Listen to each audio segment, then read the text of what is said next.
What's up, folks? My name is Melvin, and welcome back to this amazing place that we call the internet.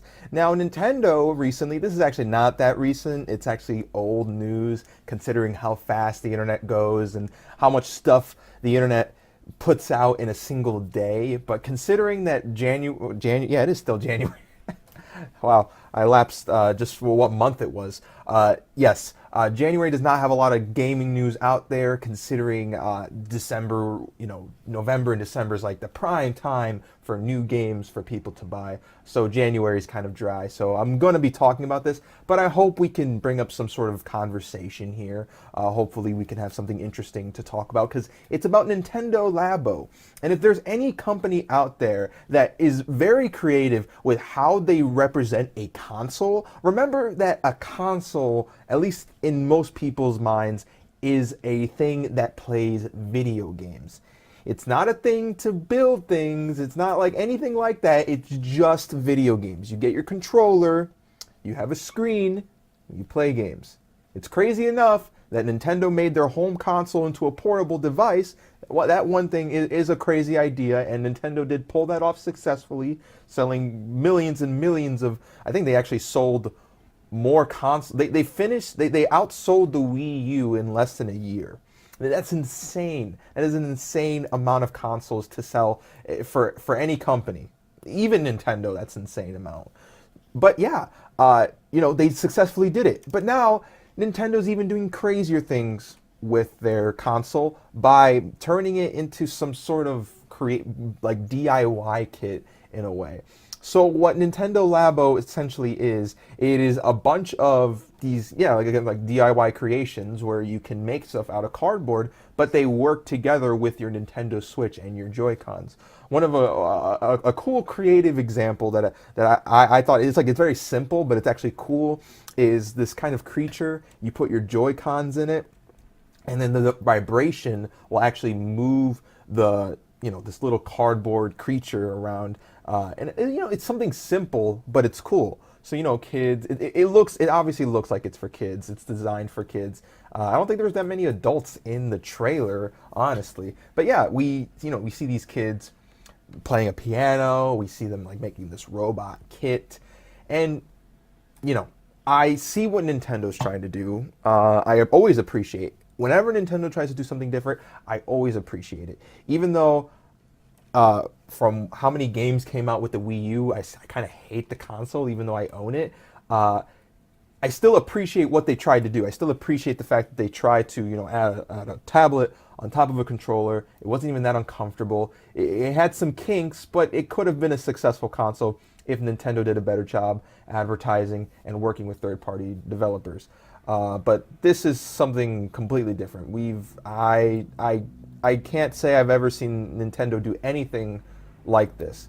But if any of you guys remember previous Nintendo events or something like that, I remember like Satoru Iwata once talking about how Nintendo was going to focus more on like health things, like creating health devices or things like that. We don't really know if Nintendo's still going to do that, if they're still going to focus on that with the Switch, or if it's going to be a completely different device in general. But we know that Nintendo wants to dive in to different ideas, like different realms, and sort of see where things go from there. So we're not entirely sure what Nintendo's idea is right here.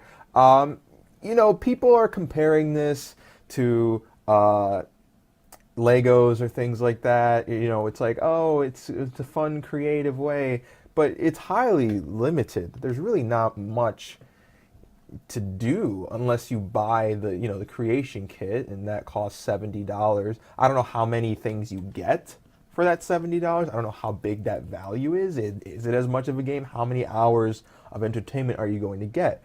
What can you do after you build it? How easy are these cardboard things going to break? I have no idea. All of these, I don't know. But the real question is, how many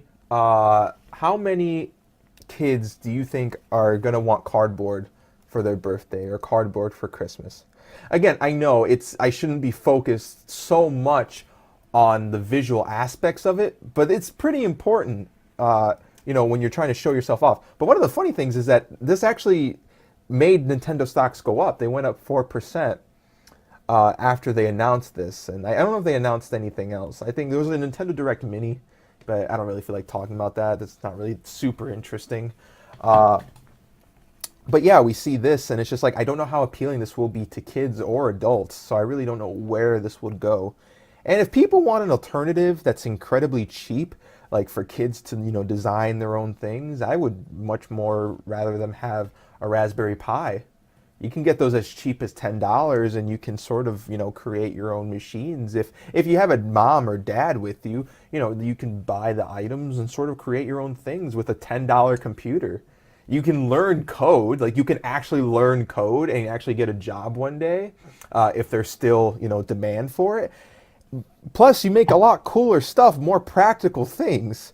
So I don't know. That would be my recommendation for anyone who wants to do this stuff. This is kind of like the baby way of doing it, to be honest. So I don't know where this will go. Like, this doesn't seem like it will go that far. Even the robot one, which has like a bunch of strings and like a big thing you put on your back, like so it's like a backpack in a way, and you have like these two, I guess, fist things that are attached to the box itself on the back. So I don't know. I don't know how far this will go. Maybe Nintendo will make more in the future, and we'll see a lot more cool things. I don't know how far, these things are going to go. Yeah, only time will tell. But again, I always appreciate when Nintendo tries to do new things. I mean, they never stop coming up with ideas, and they're always willing to do something. And I still wish more developers did this. I wish Sony did it. I wish Microsoft did it more often. We would see a more creative industry, especially with gaming. Because gaming right now is very one note. It's very repetitive right now. Companies just copying each other. So, Nintendo is trying to go against the grain here. So we should appreciate them for that. So that's really all I can say. But, what do you guys think? I would love to know what you guys think in the comments below. And yeah, I've been Melvin, and I hope you have an amazing time, whether on or off the internet. And until next time.